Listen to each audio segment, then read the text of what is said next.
Okay, whenever. Today is Wednesday, October 13th, 2010, and I am interviewing Stephen Gates. Steve is 58 years old. He was born on October 2nd, 1952. My name is Luke Geyer, and I will be the interviewer.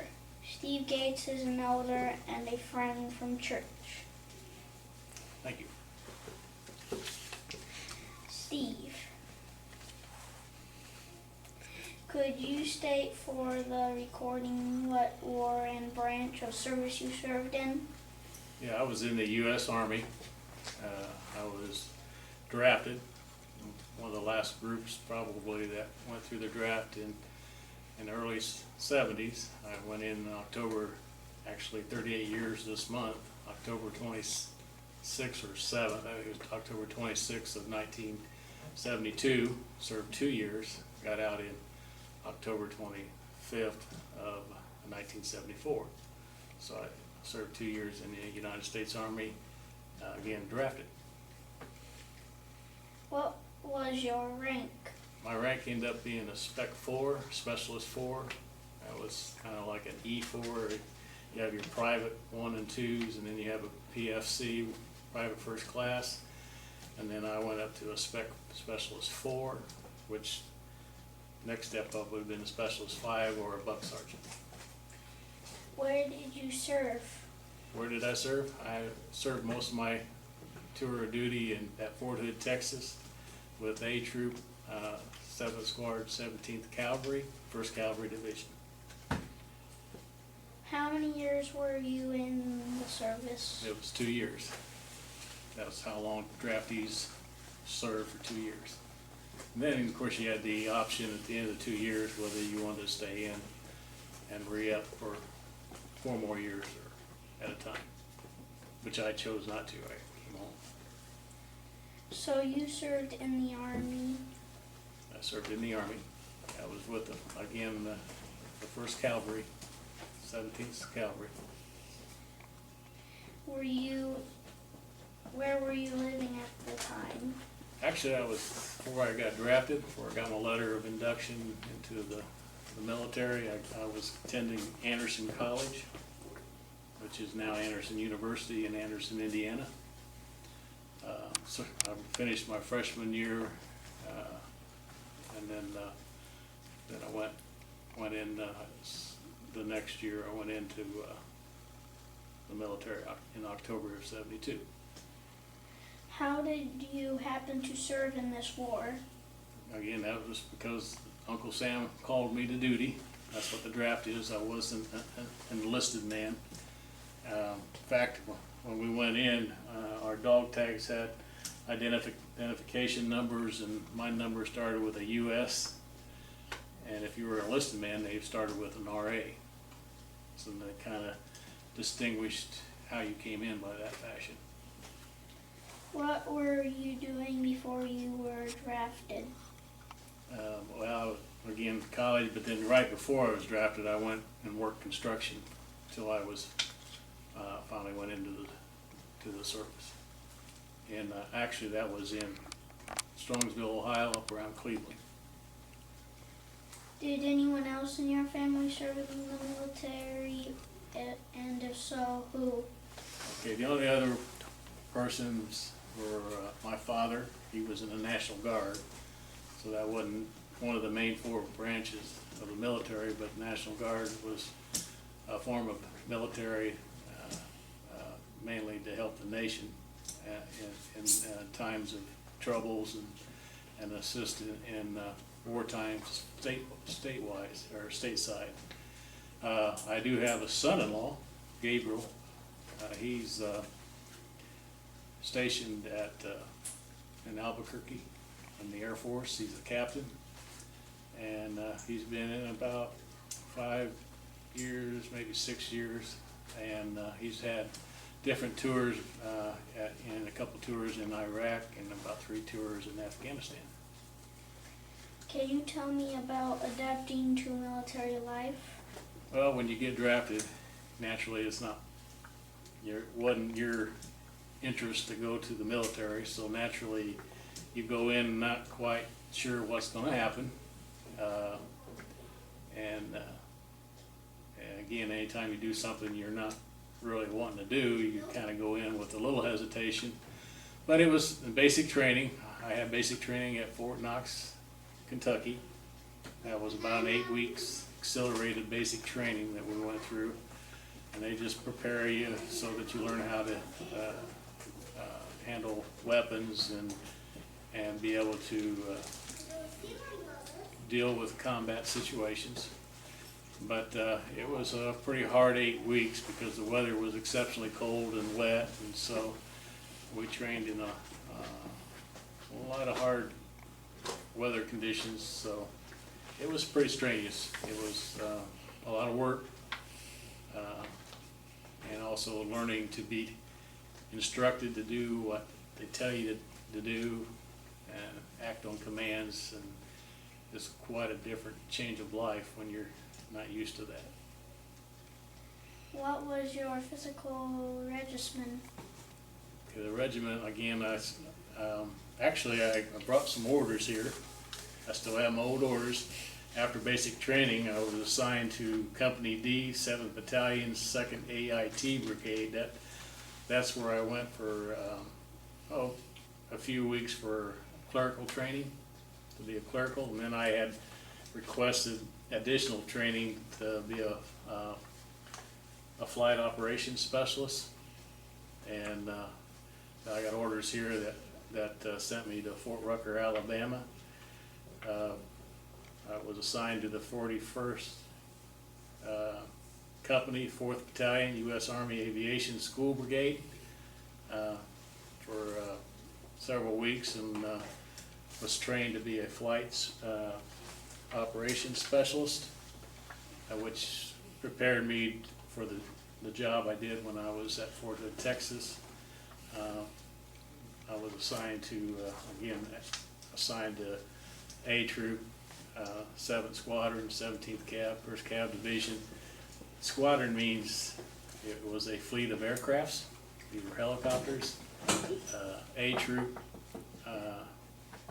7th Squadron, 17th Cav was basically an attack helicopter unit that had some observation helicopters and some what we call UH-1 utility helicopters, called them the Hueys. And we trained to support infantry in reconnaissance and security to support ground troops. And so we trained a lot with the Rangers, a group called the Rangers, when I was at Fort Hood. What was your barracks like? The barracks, it was just a kind of, well, when I went basic training, it was a big open area like this room is. It had about, you said barracks? Yeah. That was like, had about 15, 20 beds down one side and the other. Housed about 30, 40 of us basic training men that were there to train. And then, of course, when we went to our regular trainings, we were in like 4 to 8 bed bay barracks. It's just like maybe going to college and having a dorm. It's not nothing like living in a house naturally, but it's just usually they were some of them were block buildings, some of them were actually old wooden frame buildings that they used clear back in World War I and II, like at Fort Knox and at Fort Rucker. They were old coal burning, heating type system buildings. They were kind of rough, but not bad. What kind of food was served that you had to eat? Food? Oh, it wasn't bad. What we call mess hall food.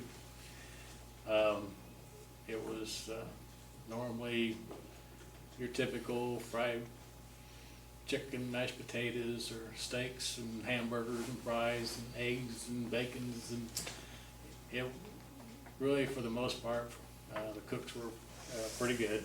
It was well prepared food. Can't complain about that. What was your social life like?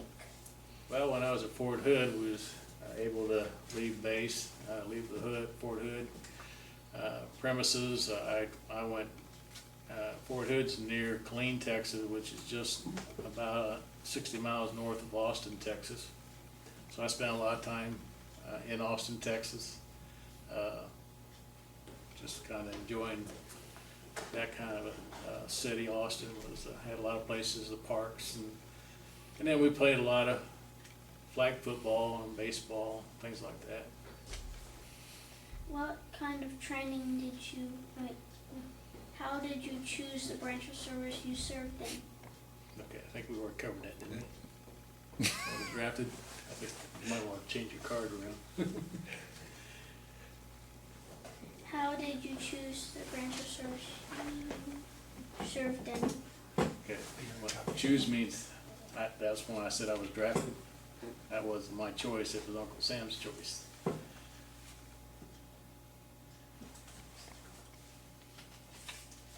Just did this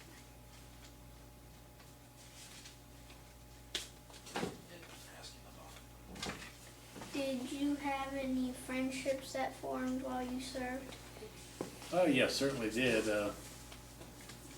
Basically, when I got to Fort Hood, I met several people that were from California, New York, Louisiana, Minnesota, and so you get exposure to several different kind of cultural mix, and when you live together and you kind of support each other in the military type structure, you kind of get close to you build close friendships with people. So yeah, I had a lot of good friends. Unfortunately, when you leave, it's hard to ever see them again because we're all spread out throughout the United States and hard to reunite a little bit. But it's a good experience. Did you serve during wartime? Just like I said, I served during the Vietnam War, but I wasn't in Vietnam. Where did you serve? Again, that's Fort Hood, Texas, where I served most of my time.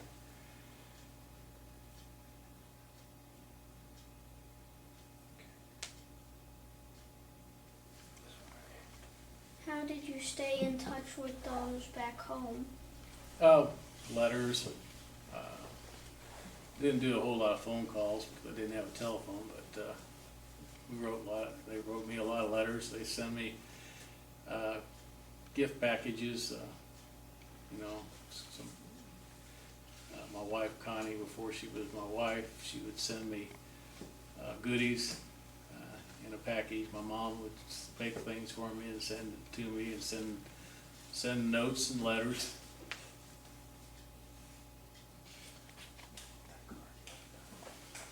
Where were you when the war ended?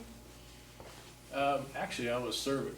The Vietnam conflict ended in '75, so I got out in '74. So I was in Marion, Indiana. When I got out of service, I came back to Marion, Indiana, and I began working at the VA, which is called the VA Northern Indiana Healthcare System now.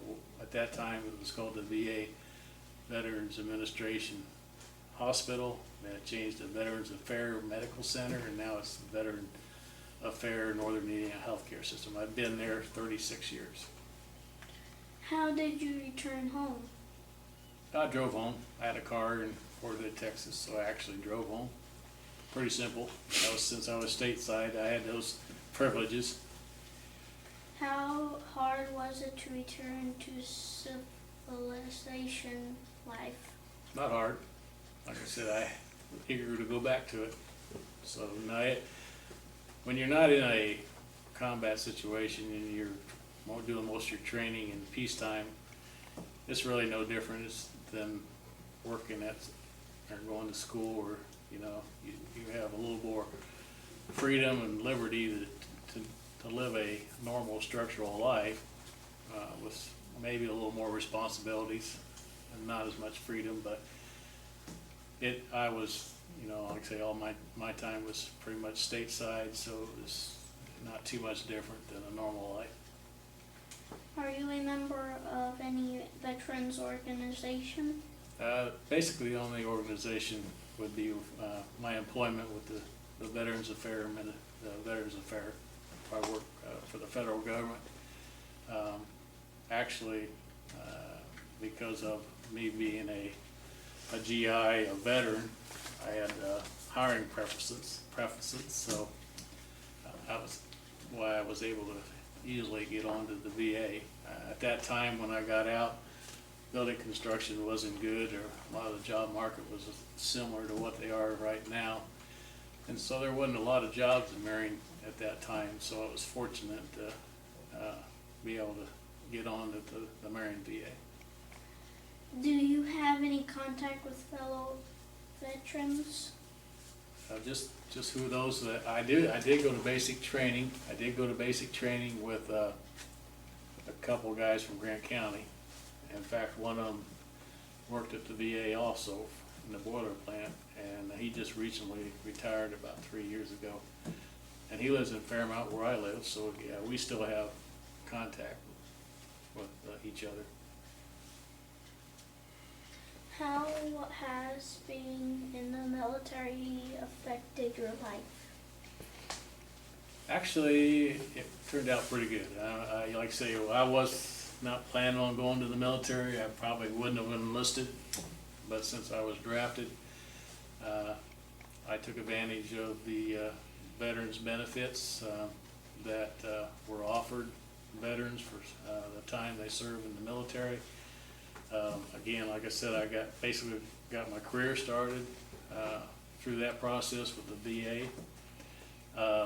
While I was in the VA, I elected to go do more schooling, so I got on the GI Bill. I got money to go back to school and help me get my business degree, which led me to higher positions with the VA in management, and so it really worked to my advantage. It was a good thing. Are there any lessons that you have learned from all this? Oh, I suppose the first lesson is appreciate, what you have. You become aware of some hard times and troubling times, and so you just kind of learn to appreciate the good things that come along. You learn how to get along with people, how to treat people fairly, and become good team players, working together. I know that you work for the VA in Marion, Indiana. Could you please tell us a few things about your job and things you have seen and experienced? Well, I think the biggest thing is you see the needs for a lot of the veterans have. Obviously, some veterans have a lot of physical, medical needs, mental needs, and so I've seen a lot of good health care provided to our military veterans. I currently work as a administrative officer in the engineering department at the VA, and there 11 years, and seen a lot of changes, new buildings built for take care of new programs for veteran care. So, is there anything else we haven't talked about that you would like to share?